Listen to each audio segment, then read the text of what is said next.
শ্রেণীর ফলাফল প্রকাশ করা হবে। দ্বিতীয় শ্রেণী সবাই কি আসছে?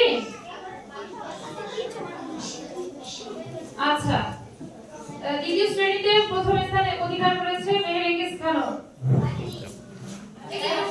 হাততালি দাও না কেন?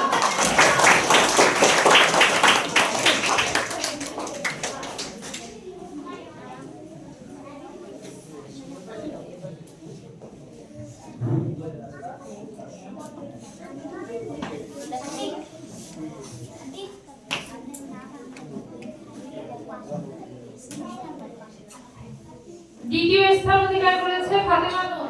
ফাতেমা নূর আছে?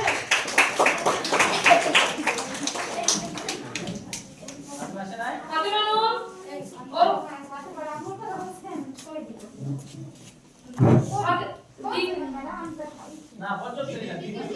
দ্বিতীয় শ্রেণী দেখো। তৃতীয় স্থান অধিকার করেছে মোহাম্মদ আলী অয়ন।